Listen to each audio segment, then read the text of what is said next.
Do you have the audacity to obey without the whole plan?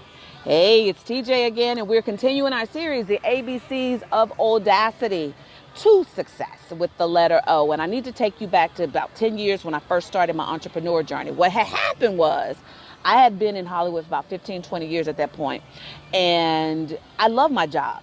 And yet one day God still said, you're done. I'm moving you out. This is your last show.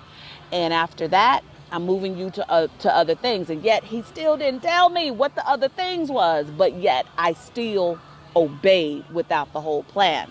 Fast forward, I'm still waiting on the next instructions. I'm watching my bank account dwindle. I was empty. By the time he gave the instructions, I'm getting ready to send you out. I want you to go to different events, and you just have to trust me. And so I'm like, oh, okay. But I obeyed. I didn't know how I was getting from spot to spot.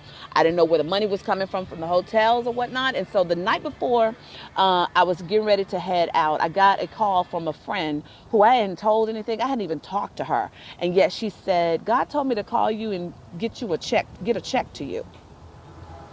Wait, what? Obeyed without the whole plan. Next thing that happened is the last city. He had made a way for me to get to every city. The last city was in the Bay Area. It was at an Intuit conference. And I didn't have a plane ride home. I didn't know anybody in this city. I didn't know anybody at this conference. And I'm like, I don't know what's going to happen, God, but I'm trusting. I am obeying without the whole plan. So fast forward, I'm just walking around the convention center hall or what have you, different exhibits. Capital One, which is why Capital One is still one of my favorite companies. Capital One had an exhibit where they were doing free logos, but you had to sign up. They were all out of sign-up spots, but the guy was like, well, just hang around. Somebody make cancel and I'll get you in. Bet. So I'm hanging around. And in the meantime, I'm noticing that they're giving away an iPad. And the other guy was like, you should enter. And I'm like, no, Samsung is my sponsor. They just don't know it yet. This was before Samsung actually became my partner, but I was a diehard Samsung fan. So there was no way I was going to take a spot for a person to get an iPod by entering the raffle.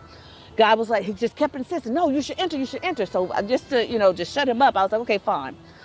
About an hour goes by. They pull the name. Guess who name they pull? I had won this iPad. But catch this. Here's where obey without knowing the whole plan. He went behind the counter to grab the iPad. For whatever reason, there was no iPad. So he comes to me. He said, I'm so sorry. We don't have an iPad, but I can give you the value of the iPad. Is a $500 Capital One gift card enough? Visa. That's how I bought my flight home. If you don't obey without the whole plan, you don't get to see the miracles that God has in store for you.